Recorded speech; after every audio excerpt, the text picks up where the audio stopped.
ಸ್ಪಷ್ಟಪಡಿಸ್ಬೋದಾ sir? ನನಗಿರೋ ಕೋಪ ಪಕ್ಷದ ಮೇಲಲ್ಲ, ವ್ಯಕ್ತಿ ಮೇಲೆ ಅಂತ ಹೇಳ್ಬೋದಾ ಸರ್? ಯಾವತ್ತೂ ಕೂಡ ನನ್ನ ಪಾರ್ಟಿ ಸರ್.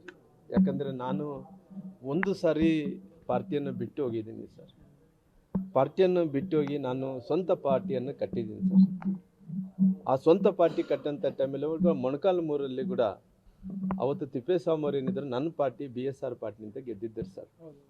ಅಂದರೆ ನಾನು BJPಯಲ್ಲಿ ಮೊಣಕಾಲ್ಮೂರು ಗೆಲ್ಲಿದ ಮುಂಚೆನೇ ಅಲ್ಲಿ BSRಯಿಂದ ಅಲ್ಲಿ ತಿಪ್ಪೇಸ್ವಾಮಿಯವರು BSR ಪಾರ್ಟಿಯಿಂದ ಗೆದ್ದಿದ್ದರು ಸರ್.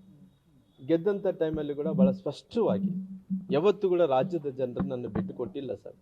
ಹಂಗಾಗಿ ಯಾವತ್ತನೇ ಆಗಲಿ ನಾನು ಪಾರ್ಟಿ ಇವತ್ತು ನಾನು BJPಗೆ ನನ್ನ ಒಂದು ಎಪಿಸೋಡನ್ನು ಮುಗಿಸಿ, ಅಂದರೆ ನಾನು BJP ಪಾರ್ಟಿಯಲ್ಲಿದ್ದೆ, ಆ ಪಾರ್ಟಿಯಲ್ಲಿರೋಂಥ ಟೈಮಲ್ಲಿ ಎಲ್ಲೋ ಒಂದು ಕಡೆ ಸ್ವಾಭಿಮಾನಕ್ಕೆ ಧಕ್ಕೆ ಆಗಿದೆ ಅಂತೇಳಿ ಪುನಃ ಪಕ್ಷ ಕಟ್ಟಿ ಅಷ್ಟೋ ಇಷ್ಟೋ MLA ಗೆಲ್ಲಿಸ್ಕೊಂಡ ನಂತರ ಕೂಡ ಪುನಃ ಪ್ರೈಮ್ ಮಿನಿಸ್ಟರ್ಸ್ ಅವರು 2019ರಲ್ಲಿ ಅವರು ಪ್ರಧಾನಮಂತ್ರಿಗಳು ಆಗೋಂಥ ಟೈಮಲ್ಲಿ 14ರಲ್ಲಿ ಅವರು ಪ್ರಧಾನಮಂತ್ರಿಗಳು ಆಗೋಂಥ ಟೈಮಲ್ಲಿ ನಮ್ಮನ್ನೆಲ್ಲರೂ ಕೂಡ ಕರೆದು ಮಾತಾಡಿದಂಥ ಟೈಮಲ್ಲಿ ಅವರು ಗೌರವವನ್ನು ಕೊಟ್ಟು ಈ ದೇಶವನ್ನು ಕಟ್ಟಕ್ಕೆ ಹೊಂಟಿದ್ದಾನೆ ಆ ಮನುಷ್ಯನಿಗೆ ಶಕ್ತಿ ಆಗಬೇಕನ್ನಂತ ಕಾರಣದಿಂದ ಆಲ್ರೆಡಿ ನಾನು ಒಂದು ಎಪಿಸೋಡನ್ನು ಮುಗಿಸಿ ಆಲ್ರೆಡಿ ನಾನು BJPಯಲ್ಲಿ ಇದ್ದೀನಿ ಸರ್.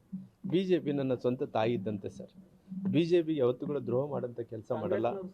ಹಂಗಾಗಿ ಯಾವತ್ತಿದ್ರೂ ಕೂಡ ಪಾರ್ಟಿ ಜೊತೆಯಲ್ಲಿ ಕೆಲಸ ಮಾಡ್ಕೊಂಡು ಹೋಗ್ತೀವಿ ಸರ್.